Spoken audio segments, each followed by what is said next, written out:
Allez, on part du côté d'Irvington. Ousmane, bonjour. Bonjour, monsieur Igor.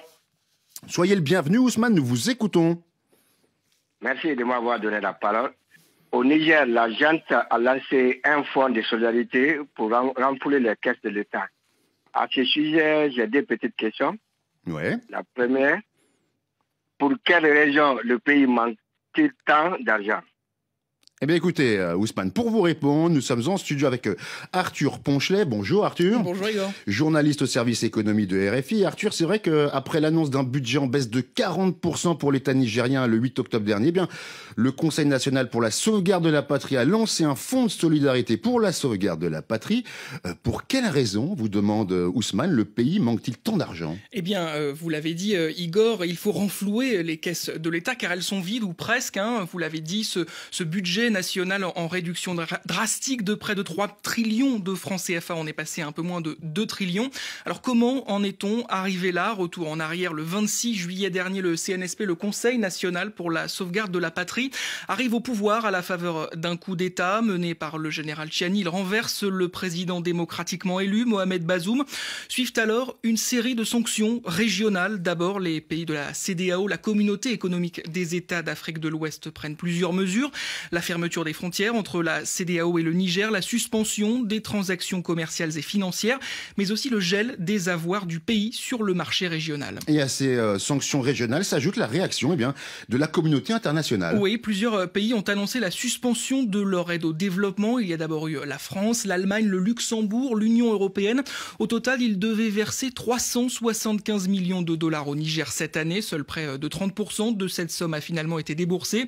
Une liste à laquelle s'ajoute depuis la semaine dernière les États-Unis qui avaient prévu de débourser plus de 400 millions de dollars d'aide au Niger.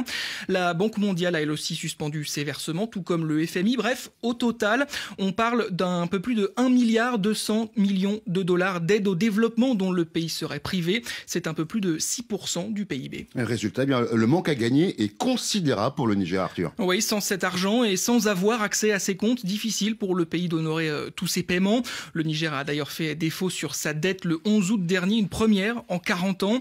Les putschistes tentent donc tout ce qu'ils peuvent pour renflouer les caisses, à commencer par prélever les impôts et taxes en liquide pour contourner les sanctions, avec un objectif, pouvoir payer les salaires des salariés du secteur public ou au moins ceux des militaires. D'où la création de ce fonds de solidarité par le CNSP.